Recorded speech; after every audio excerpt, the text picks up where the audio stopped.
Pípni. Nazdar, já jsem Bluesman a to vám vadí. To asi proto, že jste jako ryby v kádi.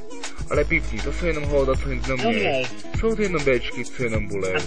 Říkají si, my jsme tohle, my jsme to. My jsme skvělí, tak jen proto.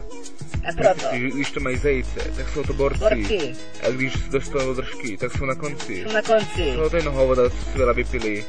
A když jsou to blbci, proto já si zabili. Jejich kvalita je mizivá, jak jejich duch. Proto tam nikdo nechodí a dělají z toho rozruch. Jejich cíl jsou vysoké, jak jejich ego. Je to predražené, a oni se tam stavají Lego. Ale když si na něco zeptáte, tak říkají proto. To asi proto, že náš proč se podává jen loto. Oni poslouchají jenom rytmusa, ale hlavně je to, co do druhých lidí musí. Temerav, yeah! My tu neurčujeme tempo, tak tam nestráží se ty kempo. Temerav, máme kariéru z barelů, pošukal jsme Pamelu. Temerav, yeah! Tak to byl náš rytmus, to se vás bojí. To asi proto, že když vás uviděl, tak to dost bolí. Já mám hoveda na mozaiku, asi jako Forest. Já vím, jaký to je, to musí být krutá bolest. A to se do toho vůbec starám. Já na vás vysoká seru a radši odpadám.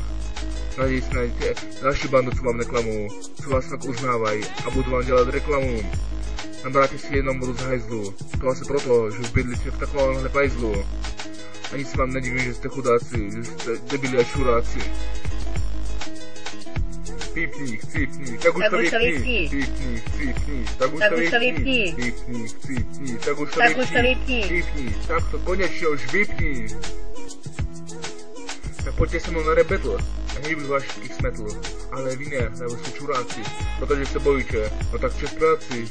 A já se zase po letech vracím. Vy jste na bagovnici použili hamači.